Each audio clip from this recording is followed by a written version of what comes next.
प्यारे दोस्तों, बहुत बहुत स्वागत है आपका अपने चैनल सावित्री छात्र अकेडमी में। तो फ्रेंड्स, हमेशा की तरह जिस तरह मैं अभी प्रत्येक क्लासेस की ऑल यूनिट एक ही वीडियो में क्लासेस रिकॉर्ड कर रही हूं, तो आज की जो मेरी क्लास है वो संपूर्ण 21 हिंदी कहानी पर केंद्रित है। और चलिए पूरी कहानी देख लेते हैं, संपूर्ण कहानी के महत्वपूर्ण तथ्यों को देख लेते हैं। इसके बाद केवल हमारा रह जाएगा संवाद और कथन रह जाएगा। और इस कहानी में मैंने लिया है पात्रों को, प्रकाशन वर्ष, लेखक का जन्म समय, कहानी किस शैली में लिखी गई है, किस पत्रिका में प्रकाशित है, साथ ही कहानी में और अन्य कितनी कहानियां संकलित हैं। तो चलिए एक एक करके चीज़ों को समझ लेते हैं। और वीडियो को शेयर ज़रूर करें, लाइक करें। आपको अच्छा लगता है ये क्लास तो लाइक करें, क्योंकि कुछ मित्रों के कमेंट थे कि मैम क्या इतना पढ़ने के बाद नेट हो जाएगा। तो मैंने कहा कि मेरी 10 मास्टर क्लास आएगी, यानी कि मेरी 10 ऐसी क्लास रहेगी जो आपके बहुत काम की होगी। ठीक है, क्योंकि ये सारी क्लास मैं एक ही क्लास में मर्ज कर रही हूँ। पहली बात तो इकाई 5 से 10 तक एक ही क्लास में पूरी आपकी मर्ज हो जाएगी। ठीक है, तो आपकी ये मुश्किल से 2 ढाई 3 घंटे की क्लास बनेगी। तो ये पूरी क्लास आपको देखनी है। फिर पूरा मेरा जो 3000 प्रश्नोत्तरी होगा उसको मैं पूरा एक ही क्लास में मर्ज कर रही हूँ। ठीक है, तो ये आपकी दूसरी क्लास हो जाएगी। और ये सारी चीज़ें आपको 15 तारीख के पहले पहले ही मिल जाएंगी, ताकि आप अच्छे से रिवीजन कर पाएँ। ये 2 क्लास मेरी हो गई। मेरी तीसरी क्लास जो एक मैराथन रहेगी, तो वो केवल कथन पर रहेगी। सभी कथन, जितने कथन मैं कर पाऊँ वो पूरा कथन रहेगी।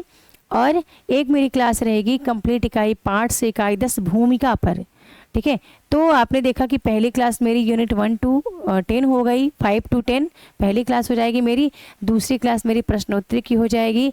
तीसरी क्लास मेरी कथन पर हो जाएगी। चौथी क्लास मेरी भूमिका पर हो जाएगी। जितनी भी भूमिकाएं, चाहे वो नाटक के हों, उपन्यास के हों, इकाई 5 कविताओं की हो, पूरी भूमिका एक जगह पे आपको मिलेगी।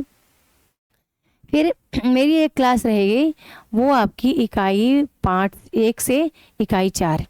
ये आपको एक ही मैराथन क्लास मिल जाएगी, जहाँ पर अब इतना करने के बाद भी आप यदि नेट ना निकालेंगे तो दोस्तों क्या ही बोले। बाकी ये पूरे प्रश्न बहुत अच्छे हैं, चाहे मैं 3000 प्रश्नोत्तरी की बात करूँ, क्योंकि यूनिट वाइज प्रश्न है नेट के, तो आपको कॉन्सेप्ट समझ में आएगा। बहुत सारी चीज़ें इसमें आपको मिलेंगी। बस आप धैर्य बनाए रखें, कंटिन्यू वीडियो को देखते जाएँ, कोई भी क्लास मिस न करें। और ये इसका सब PDF ऑलरेडी मैंने कोर्स में दिया हुआ है। कोर्स के सभी मित्रों को के पास सभी PDF ऑलरेडी हैं। ठीक है, तो आप इस पे काम करते रहिए और आप बेहतर करेंगे तो मुझे उम्मीद है कि आप एग्ज़ाम निकाल लेंगे इसी सत्र में। और हाँ, आज CG सेट वालों का रिजल्ट भी कल आ गया है, तो उन सभी मित्रों को जिनका CG सेट क्लियर हुआ है, छत्तीसगढ़ सेट, सभी को बहुत बहुत ढेर सारी शुभकामनाएं। और आप अब अगले एग्जाम की तैयारी में लग जाइए।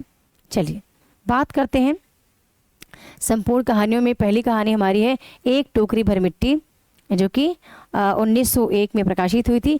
छत्तीसगढ़ मित्र पत्रिका में प्रकाशित हुई है। लेखक हैं माधवराव सप्रे, जिनका जन्म समय है 1871 ईस्वी। आगे बढ़ते हैं तो इसमें प्रमुख पात्र देखते हैं कौन कौन से हैं। तो जमींदार, अनाथ विधवा बुढ़िया और उसकी 5 वर्ष की कन्या, यानी कि उसकी 5 वर्ष की नतनी, उसके बेटे की बेटी। विषय क्या है, किस विषय पर यह कहानी केंद्रित है? तो यह एक बहुत ही छोटी और कर्तव्य श्रेष्ठ कहानी है। यह कहानी आज के यथार्थ से जुड़ी हुई है। यह कहानी वर्ग भेद पर आधारित है। इसमें एक गरीब के शोषण, ठीक है, शोषण का चित्रण है। इस कहानी में अहंकार और स्वार्थ का चित्रण जमींदार के रूप में किया गया है। एक बुजुर्ग महिला द्वारा जमींदार का हृदय परिवर्तन होना दिखाया गया है। डॉक्टर गोपाल राव इस कहानी के बारे में लिखते हैं कि संवेदना के क्षण की अभिव्यक्ति की दृष्टि से कहानी हिंदी की पहली कहानी के रूप में मान्यता देते हुए इसकी भाषा को ठेठ देसी भाषा बताया है। देखते हैं कि यह कहानी वर्ग भेद पर आधारित है। संपन्न वर्ग के लोग हमेशा गरीबों और अनाथों का शोषण करते रहे हैं। इस कहानी में जमींदार भी अपने महल को बढ़ाने के लिए अनाथ विधवा की झोपड़ी पर कब्जा करता है, पर अनाथ विधवा का मार्मिक कथन जमींदार की आंखें खोल देती हैं और जमींदार का हृदय परिवर्तन हो जाता है और वह अपने कर्म पर पश्चाताप करते हुए विधवा को उसकी झोपड़ी वापस कर देता है। ठीक है, वापस कर देता है। तो आपको ये ध्यान रखना है। अब देखते हैं अगली कहानी है हमारी चंद्रदेव से मेरी बातें। प्रकाशित हुई है 1904 में। यहाँ पर चंद्रभाला घोष यानी कि बंग महिला की 2 कहानियां लगी हैं, एक चंद्रदेव से मेरी बातें, दूसरी है धुलाई वाली। पहली कहानी है यहाँ पर चंद्रदेव से मेरी बातें। राजेंद्र बाला घोष का जन्म समय 1882 ईस्वी है। भवदेव पांडे ने पहली राजनीतिक कहानी माना। अच्छा, जितनी बातें बता रही हूँ लगभग अधिकतर वो चीज़ें प्रश्न आपके पेपर में आई हुई हैं, ठीक है, और यही से प्रश्न आने के चांस होते हैं। तो थोड़ा सा शब्दावली का हेर फेर होता है, तो कभी भी ये ना सोचे कि हम तो ओल्ड पेपर पढ़ रहे हैं तो हम अब कॉन्सेप्ट को क्यों पढ़ें, ठीक है, या हम कॉन्सेप्ट पढ़ रहे हैं तो हम ओल्ड पेपर क्यों पढ़ें। दोनों को हमें साथ लेकर चलना है, दोनों की शब्दावली हमें पकड़नी है। हम देखते हैं कि कोलकाता विश्वविद्यालय के विद्वानों पर व्यंग किया गया इस कहानी में। फिर अंग्रेजी सरकार की न्याय व्यवस्था पर व्यंग किया गया है। यह पत्रात्मक शैली में लिखी पहली कहानी है जिस पर शिव शंभू के चिट्ठे निबंध का प्रभाव देखा जा सकता है।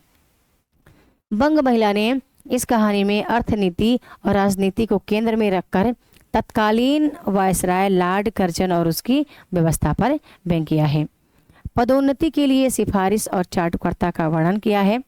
इसमें तत्कालीन समय की राजनीतिक, सामाजिक तथा आर्थिक समस्याओं का चित्रण है।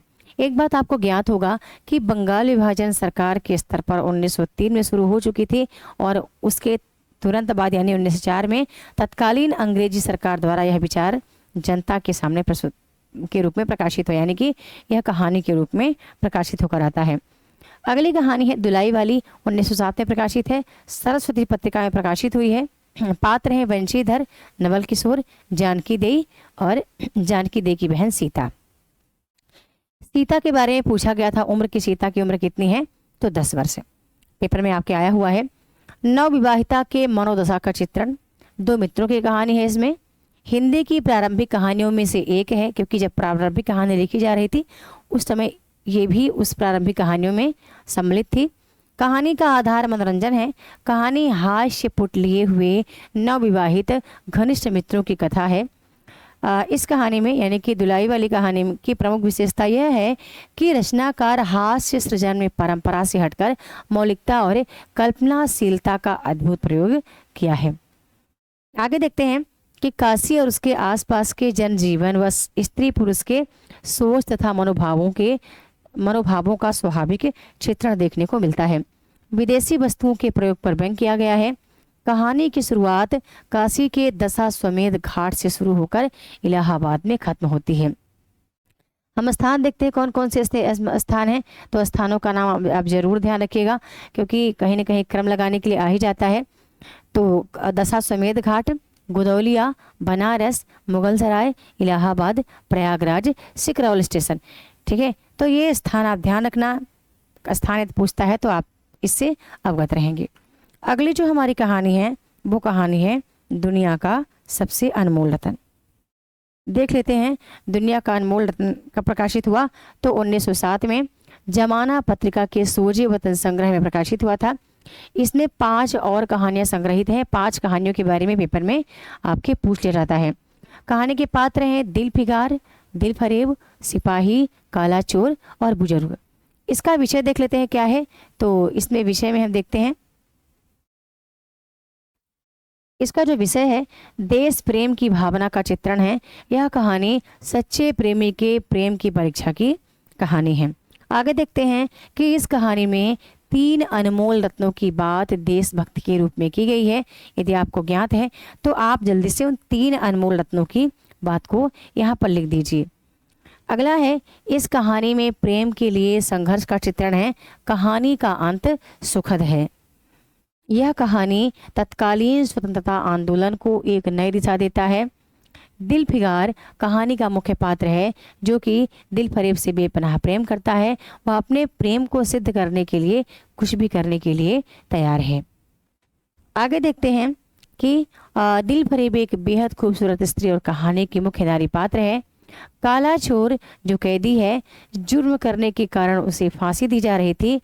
एक बुजुर्ग जो दिल फिगार को की हौसला अफजाई करता है। प्रेम का आदर्श स्वरूप है, इसमें सच्चे प्रेम का वर्णन है। तो ये हो गया इसका विषय वस्तु। हमारी 5वीं कहानी है कानों में कंगना, जो कि 1913 ईस्वी में प्रकाशित हुई है। इंदू पत्रिका में प्रकाशित हुई है। लेखक राजा राधिका रमण सिंह हैं। राजा राधिका रमण सिंह का जन्म समय 1890 है। आगे देखते हैं इसके पात्र कौन कौन से हैं। तो पात्रों में आते हैं नरेंद्र, उसकी पत्नी किरण, किरण के पिता योगेश्वर, एक नरेंद्र का मित्र है मोहन, और एक पात्र है नाचने वाली किन्नरी। देखते हैं कहानी का विषय क्या है। तो यह कहानी मैं शैली में लिखी गई है। वासना और प्रेम में अंतर दिखाया गया है, और वासना और प्रेम के अंतर द्वंद्व को जूझती स्त्री की सामाजिक चेतना का भी इसमें वर्णन है। पुरुष की निर्बाध प्रवृत्ति देखने को मिलती है। प्रकृति के माध्यम से प्रेम को उजागर किया गया है। आगे देखते हैं। तो फिर हमारी जो अगली कहानी यहाँ पर आती है निकल करके,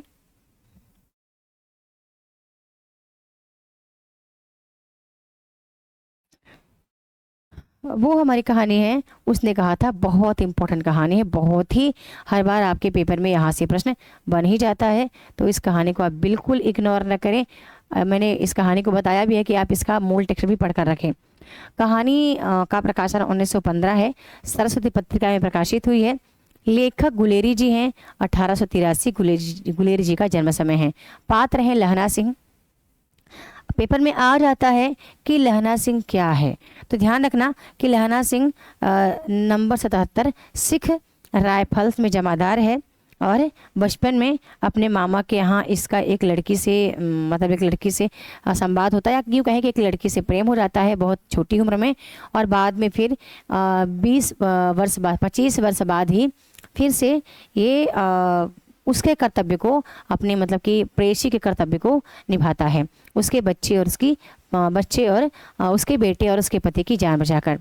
वो बाद में यही है सूबेदार हजारा सिंह, ठीक है। और ये सूबेदार हजारा सिंह की पत्नी ही सूबेदारनी होती है, जो कि लहना सिंह की प्रेयसी होती है।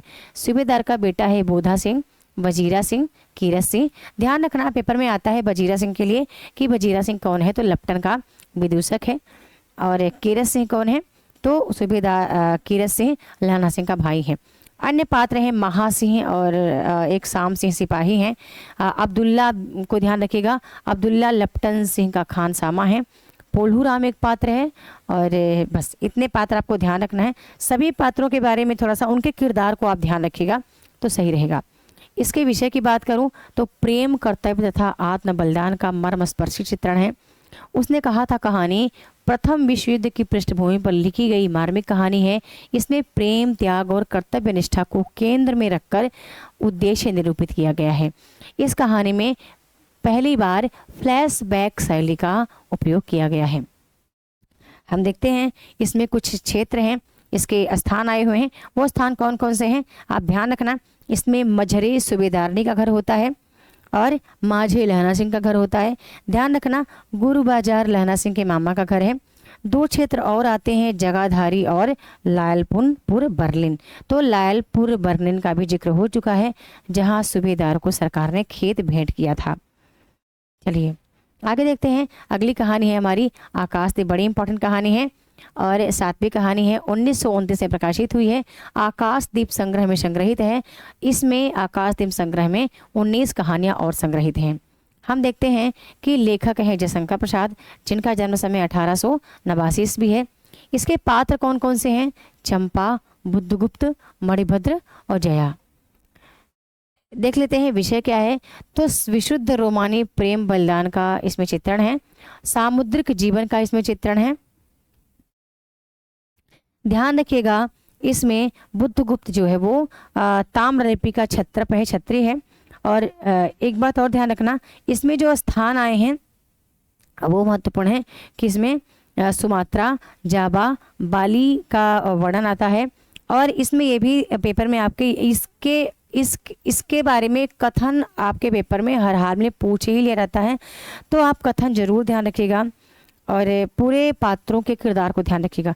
जैसे कि चंपा के पिता का क्या नाम है, फिर चंपा का विवाह किसके साथ होता है, बुद्धगुप्त से होता है कि नहीं होता है, क्यों नहीं होता है। फिर चंपा किस तट पर दीप जलाती है, और चंपा जहाँ पे रहती है उसको चंपा नगरी नाम किसने दिया। तो इस तरह के पेपर में प्रश्न आए हुए हैं, तो ये थोड़ा सा आप ध्यान रखिएगा। चलिए अगली कहानी है और बड़ी महत्वपूर्ण कहानी है दोस्तों, रोज कहानी।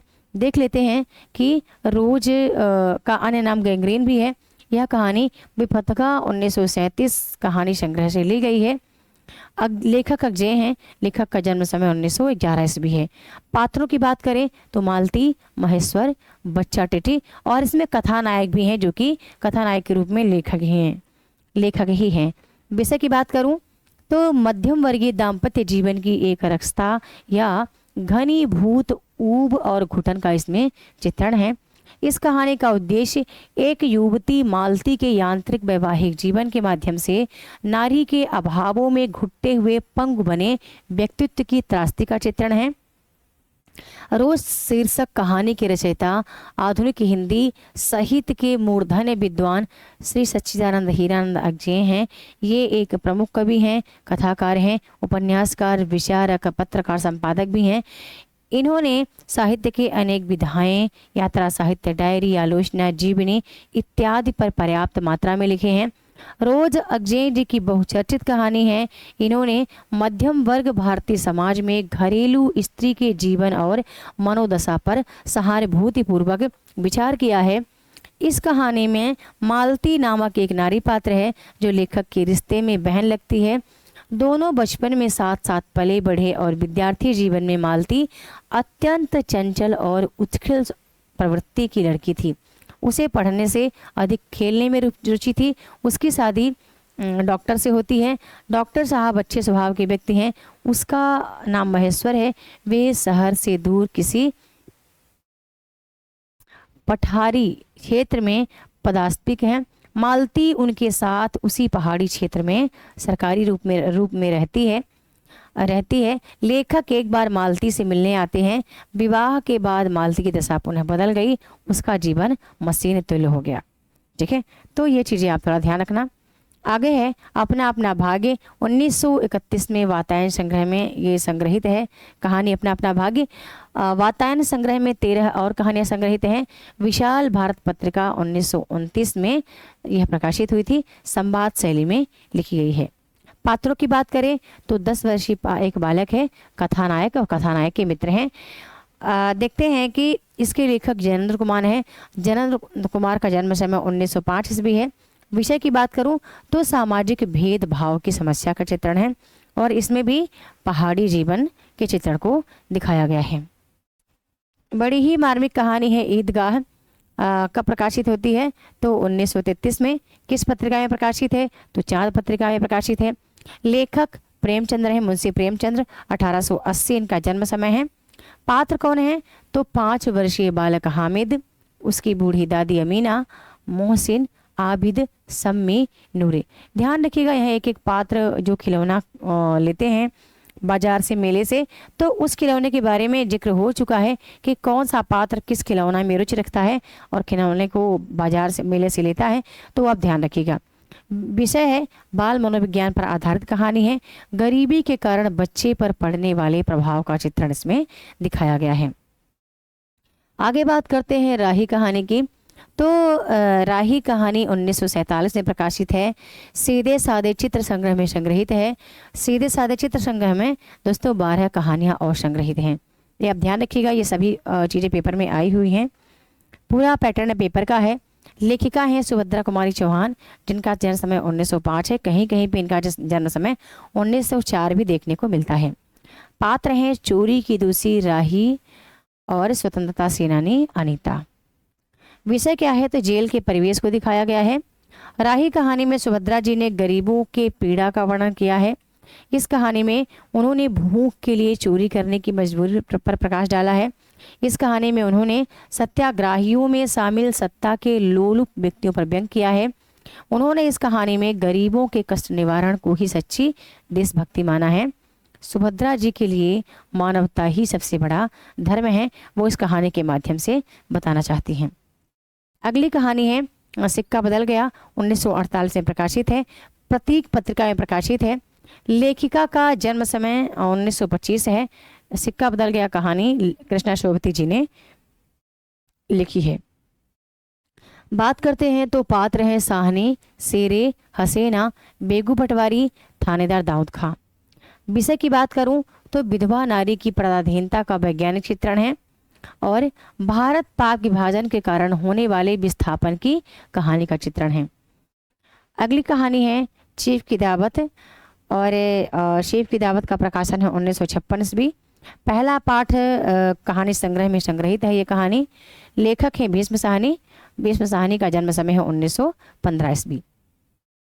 बात करते हैं पात्रों की, तो मिस्टर सामनाथ, उनकी पत्नी, चीफ साहब और बूढ़ी माँ, ये प्रमुख पात्रों में हैं।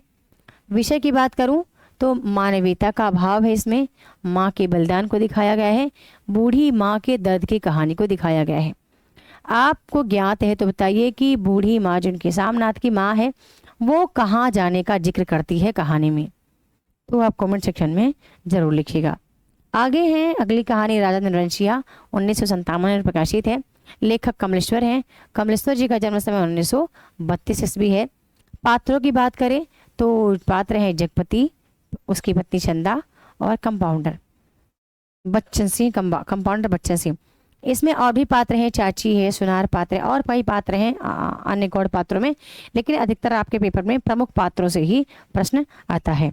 बात करते हैं इसके विषय की, तो संतानहीन दाम्पत्य जीवन की समस्याओं का चित्रण है।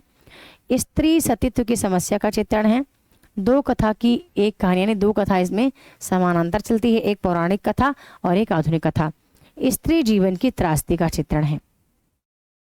अब बात करते हैं अगली कहानी कोसी का कटवार, 1958 में प्रकाशित है। कल्पना पत्रिका में प्रकाशित है। 10 कहानियां इसमें संग्रहित हैं कोसी के कटवार में। बात करें लेखक कौन है, तो राजेश जोशी, 1932 इनका जन्म समय है। पात्रों की बात करें तो गुसाई, लक्ष्मण, धर्म सिंह, नरसिंह, राम सिंह, किशन सिंह, ये पात्र हैं। बताना है कि आपको बताया गुसाई की प्रेमिका लक्ष्मण, लेकिन लक्ष्मण के पति का क्या नाम है, आपको लिखना है धर्म सिंह, नरम सिंह, राम सिंह, किशन सिंह। चलिए विषय की बात करूं तो गोसाई और लक्ष्मण के कालातीत प्रेम का इसमें अद्भुत वर्णन है। और ध्यान रखना इसमें पहाड़ी क्षेत्र का भी वर्णन है, क्योंकि ये पहाड़ी क्षेत्र में ही यह कहानी का दृश्य दिखाया गया है लेखक के माध्यम से। स्थान की बात करूं तो हल्द्वानी और गंगानाथ, दो स्थान का इसमें वर्णन है। लाल पान की बेगम कहानी प्रकाशित होती है 1947 में। ठुमरी संग्रह में प्रकाशित होती है। ठुमरी संग्रह का जो ये 47 नहीं है, यहाँ पे 57 होगा मेरे ख्याल से, थोड़ा सा मिस्टेक है यहाँ पर।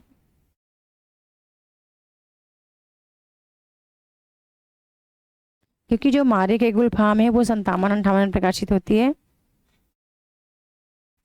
और लाल कहानी, ये लाल पान की बेगम भी 57 में, यहाँ पे 47 है ना, 47 नहीं होगा 57 होगा, आप इसको सही कर लेना भाई, ठीक है, ये 57 है। आगे बात करते हैं तो इस कहानी को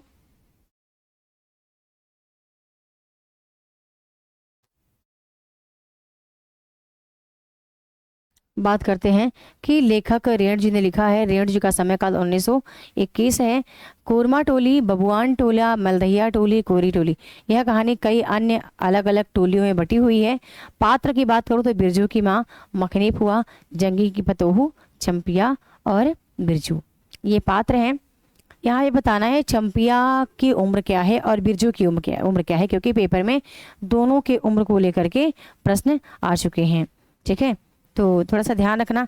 इसमें स्थान है सिमराह का सरकारी कूप, गुलाब बाग मेला और मोहनपुर होटल बंगला। लेकिन ध्यान रखना बिरजू की माँ नाच देखने कहाँ जाती है, तो बलरामपुर, ये चीज़ आप ध्यान रखना। पेपर में आपके इस तरह के प्रश्न आ जाते हैं। बिरजू के पापा के पास कितनी ज़मीन है, तो 5 बीघा ज़मीन है। फिर ध्यान रखना बिरजू की माँ या फिर जो बिरजू है और बिरजू की बहन, ये लोग किसके पास, मतलब कि अब ये कबूलते हैं कि जल्दी से मेरे पापा आ जाए तो मैं जिन बाबा आपको, मतलब ये बोलता है कि बैगन कबूलता है, बैगन चढ़ाऊंगा। फिर ध्यान रखना जंगू की पतोहू कहाँ की रहने वाली है, तो ध्यान रखना रेलवे स्टेशन के पास की। वैसे कहानी आपने पढ़ी होगी तो चीज़ें आप पकड़ पा रहे हैं। एक चीज़ ज़रूर ध्यान रखना, चंपिया जो बिरजू की बहन है उसकी उम्र क्या है, तो 10 वर्ष है। और बिरजू की उम्र क्या है, तो 7 वर्ष है। ये आप ध्यान रखना, पेपर में यहाँ से आपके प्रश्न आए हुए हैं।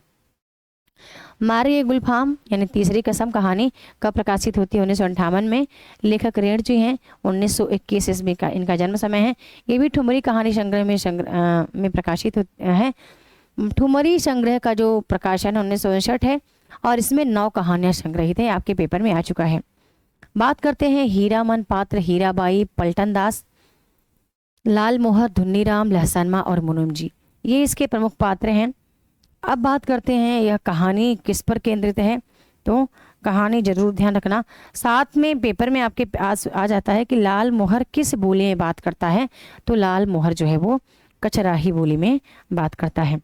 चलिए देख लेते हैं कि विषय क्या है, तो आंचलिक कहानी है।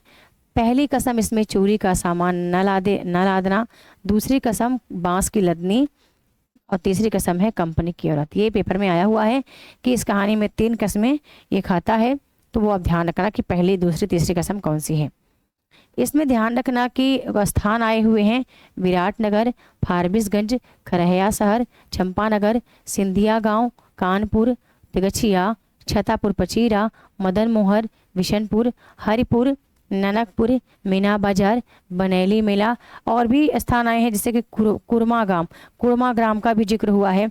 साथ में तिगछिया के महावीर स्वामी का जिक्र हुआ है और इसमें 2 नौटंकी शैली का जिक्र होता है, रौता कंपनी और मथुरा मोहन कंपनी। चलिए आगे बात करते हैं, अगली कहानी है पिता कहानी। और पिता कहानी का जो प्रकाशन है दोस्तों, वो होता है कब, प्रकाशित होती है 1965 में। लेखक ज्ञान रंजन है। ज्ञान रंजन का जन्म समय 1936 ईस्वी।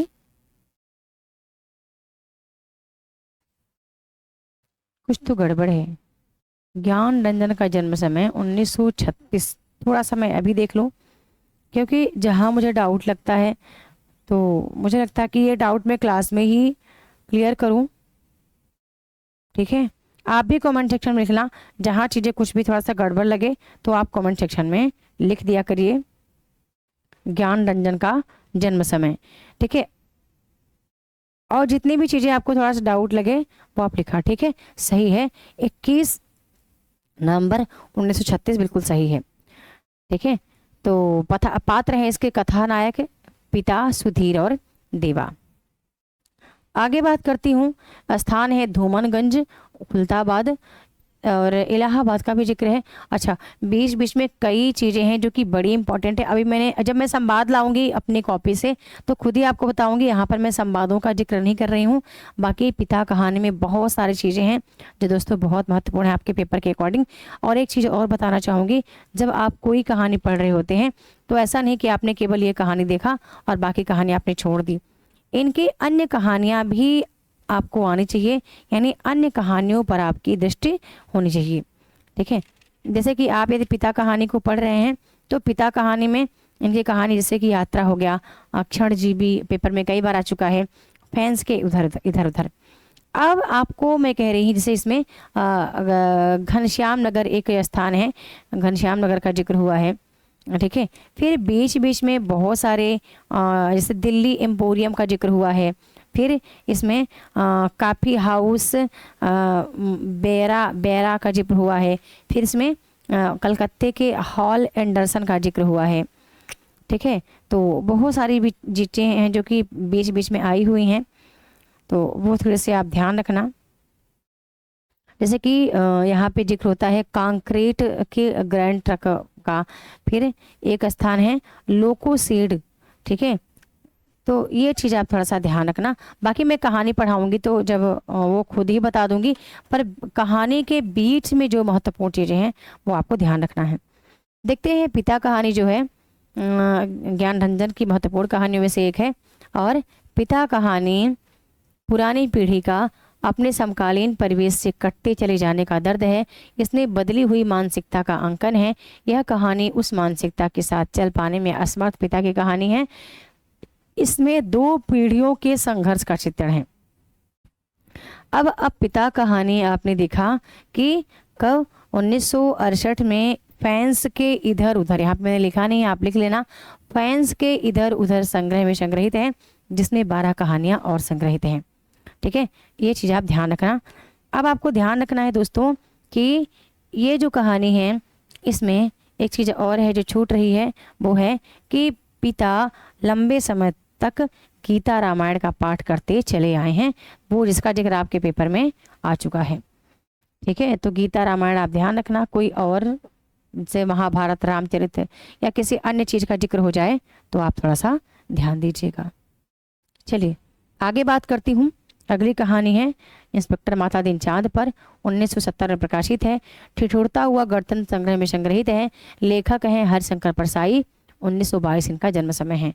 मुख्य पात्र है माता दीन, सीनियर पुलिस इंस्पेक्टर, हाँ माता दीन। फिर जिनका नाम एमडी साहब है, जो कि पुलिस से चांद पर सलाहकार के रूप में गए हैं चांद की पुलिस व्यवस्था को सुधारने के लिए। इस पात्र के द्वारा लेखक ने पुलिस विभाग में व्याप्त सभी भ्रष्टाचारों पर व्यंग किया है। अगले पात्र हैं कोतवाल, चांद के पुलिस स्टेशन का कोतवाल। अब्दुल गफूर मुंशी भारतीय पुलिस में है। बलभद्र और राम सजीवन, ठीक है। हवलदार हैं, हवलदार आप ध्यान रखिएगा। फिर भारतीय पुलिस व्यवस्था की कार्यशैली पर व्यंग किया गया है। भ्रष्ट पुलिस व्यवस्था पर व्यंग किया गया है।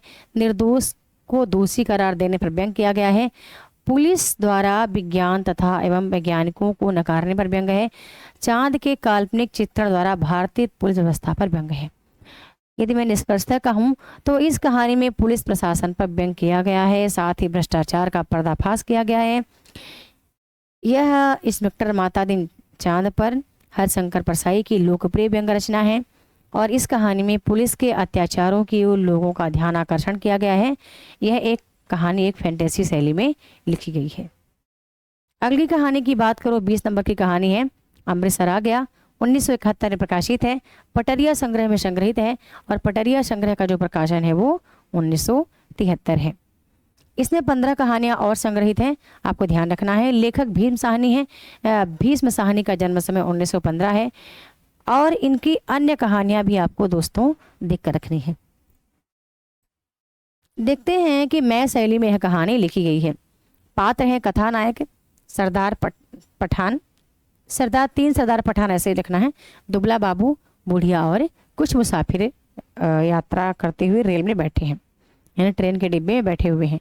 स्थान है जेहलम, पेशावर, मुंबई, वजीराबाद, अमृतसर, हरवंशपुरा और दिल्ली।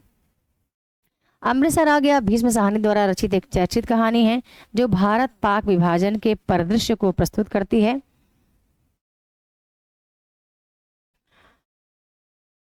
विभाजन की घोषणा के उपरांत भड़की सांप्रदायिकता की भावना को साकार रूप देने का एक सफल प्रयास साहनी जी ने अपनी कहानी अमृतसर आ गया कहानी में किया है। कहानी में देखिए क्या है कि इसमें वो सांप्रदायिकता को बहुत ही अच्छे से इस कहानी में बखूबी निभाते हैं, लेकिन विभाजन के समय की चिंगारी लोगों के हृदय में सुलग रही थी। वह सांप्रदायिकता दंगों के रूप में सामने आई। कहानी में भीष्म साहनी ने एक रेलगाड़ी का वर्तमान पाकिस्तान के किसी शहर से निकलकर अलग अलग स्टेशनों से होते हुए अमृतसर पहुंचने तथा इस रेल यात्रा के दौरान होने वाले तनाव विवाद को छोटी छोटी घटनाओं के माध्यम से दर्शाया है। जैसे जैसे रेलगाड़ी आगे बढ़ती जाती है वैसे वैसे तनाव बढ़ता जाता है। कुछ पठान यात्रियों द्वारा हिंदू यात्रियों के उपहास व दुर्व्यवहार को इस कहानी में प्रमुखता से प्रस्तुत किया गया है। विभाजन की त्रासदी ने लाखों लोगों को भावनात्मक और विचारात्मक धरातल पर ही नहीं, मनोवैज्ञानिक तथा आत्मिक स्तर पर भी प्रभावित किया है। आगे बढ़ते हैं तो देखते हैं हमारी अगली और अंतिम कहानी है परिंदे, जो कि 1960 में प्रकाशित होती है। कहीं कहीं ध्यान रखना इसका जो प्रकाशन है वो 1958 या 1957 मिलता है, तो थोड़ा सा आप इस पर भी अपनी दृष्टि रखिएगा। ठीक है, 1957 या 58, देखो पहली बार तो 1957 में प्रकाशित होती है ये, फिर बाद में 1958 संग्रह में संग्रहित है। ठीक है, परिंदे का 1958 प्रकाशित होती है और 60 में संग्रहित है। कहीं कहीं अलग अलग लोग, कोई 57 बताता है, कोई 58 बताता है, कोई 60 बताता है। ठीक है, अलग अलग अपना अपना मत देते हैं, लेकिन ध्यान रखिएगा परिंदे का जो अंतिम संग्रह 1960 में है। ठीक है, तो यदि 60 होगा और संतामन होगा। प्रकाशन पूछता है तो संतामन लगाना है। संग्रह पूछता है तो परिंदे जो 1960 में ये पुनः इसका प्रकाशन होता है, जब जिसमें ऑलरेडी 7 कहानियां संग्रहित होती हैं। ठीक है, तो 57, 58, 60 में आप कंफ्यूज मत होना, इसके पैटर्न भी पेपर में अलग अलग ही आते हैं। बात करूं लेखक निर्मल वर्मा, 1929 में इनका जन्म समय है। पात्र की बात करूं तो Latika, doctor Mukherjee, miss Hubert, miss Wood, major Negi, father Almond, Vidyarthi, Sudha और जूली, करीमुद्दीन, ये प्रमुख पात्र हैं। विषय की मैं बात करूं तो मध्यम वर्गीय जीवन में व्याप्त अकेलेपन का चित्रण किया गया है। परिंदे कहानी एक प्रेम कहानी है जिसमें प्रेम के प्रति जितना अधिक सम्मोहन है उतना ही अधिक मुक्त होने की जिज्ञासा भी परिंदे कहानी के लेखक निर्मल वर्मा ने अपनी मनोवैज्ञानिक सूझबूझ से भी पाठकों के हृदय पर छाप छोड़ी है। इस कहानी की नायिका लतिका अपने प्रेमी कैप्टन नेगी से आकस्मिक मृत्यु के बाद भी एक पहाड़ी स्कूल में अन्य व्यक्तियों के होते हुए भी अपने अकेलेपन में जिंदगी जिए जा रही हैं। ठीक है, तो ये हो गई आपकी परिंदे कहानी। आपको एक एक चीज ध्यान रखना है, जैसे कि जो पात्र है ना, लतिका हैं, ठीक है, तो लतिका एक पहाड़ी कॉन्वेंट स्कूल की शिक्षिका हैं। फिर ह्यूबर्ट संगीत शिक्षक हैं। मुखर्जी स्कूल में अध्यापन का कार्य करते हैं, डॉक्टर मुखर्जी, और प्राइवेट प्रैक्टिस डॉक्टर भी हैं। तो थोड़ा सा ये चीज़ें आप ध्यान रखना। मेजर गिरीश नेगी क्या था, तो कुमायूं में रेजिमेंट पर पदस्थ था। करीमुद्दीन उस होटल का नौकर है। दो पात्र हैं यहाँ पर, सुधा और जूली, तो ये छात्रा हैं। फादर एलमंड चैपल के पादरी हैं। तो थोड़ा सा इन चीज़ों पर आप ध्यान देखिएगा, जो प्रमुख पात्र होते हैं और उनकी भूमिका क्या है, किस भूमिका के रूप में वो पूरे कहानी में उनको लेखकों ने या कहानीकारों ने चित्रित किया है। तो ये हो गई हमारी 21 कहानियों के कुछ प्रमुख। अब आपको केवल इतना ध्यान रखना है, कहानी के विषय वस्तु पर आपको काम करना है। और मैंने कहा कि आपको ये पूरे जो रचनाएं हैं वो एक जगह पे आपको मर्ज मिलेंगे। इकाई 5 से इकाई 10 आपको एक ही वीडियो में सारा मर्ज मिलेगा। पूरी भूमिका आपको एक ही वीडियो में मिलेगी। ठीक है, फिर आपको जितना है इकाई 1 से 4 एक ही वीडियो मिलेगा और सभी कथन आपको एक ही वीडियो में मिलेगा। ठीक है, बेशक रचनाएं थोड़ा सा समय अवधि बड़ी हो सकती है, जैसे कि जब एक कहानी में पूरी सारी रचनाएं एक ही साथ आएंगी तो हो सकता है कि वो वीडियो आपकी 2 से 2.5 घंटे की हो जाए। ठीक है, तो मैंने कई मित्रों के मैसेज हैं कि मैम क्या इतना पढ़ने से नेट निकल जाएगा, तो ज़रूर निकल जाएगा। बस आपको चीज़ों को बारीकी से करना है और कुछ भी आपको छोड़ना नहीं है। ठीक है, तो वीडियो को लाइक करना है, कमेंट करना है और साथ में अपने डाउट भी भेजना है। जहाँ कुछ आपको लगता है कि यहाँ पे मिस्टेक है, कुछ है, तो आप ज़रूर कमेंट सेक्शन में लिखिए, उसको मैं सुधार करूँगी। और ये जो चीज़ें हैं मेरी ई बुक का लिया गया है, तो जब मैं ई बुक से चीज़ें उठाती हूँ तो उसको अलग जगह पे रखने में कहीं कहीं छोटी मोटी त्रुटियाँ दोस्तों हो जाती हैं, क्योंकि फ़ॉन्ट साइज बदलना, ठीक है, बहुत सारी चीज़ें होती है, बदलाव करना पड़ता है। बाकी ये सारी चीज़ें आपके 1060 पेज का जो मेरा ई बुक है वहाँ पर सभी चीज़ें मेंशन हैं। जितनी क्लासेस मैं कर रही हूँ ई बुक में ऑलरेडी मेंशन है। हाँ, कुछ चीज़ें मैं अपडेट करती जा रही हूँ। ठीक है, क्योंकि अगले सत्र के लिए मुझे ई बुक को अपडेट करना है, कुछ चीज़ें उसमें नई ऐड करनी है, तो मैं अपडेट कर रही हूँ। अब मैं कमेंट सेक्शन में मैंने ऑलरेडी सभी चीज़ें लगा दी हैं, जितनी यहाँ पर क्लासेस मैंने ली हैं अलग अलग यूनिट की, तो वो कमेंट सेक्शन में आपको दिख जाएगी। पूरी वीडियो ज़रूर देखिए और वीडियो को लाइक शेयर ज़रूर करिए वीडियो को, क्योंकि आपका एक शेयर कई लोगों के जीवन को बदल सकता है। क्योंकि यहाँ पर आपके ही जैसे एक गृहिणी है जो कि यूट्यूब पर काम कर रही है और आपके लिए बेहतरीन क्लास करने का प्रयास कर रही हूँ मैं, तो वीडियो को ज़रूर शेयर किया करिए।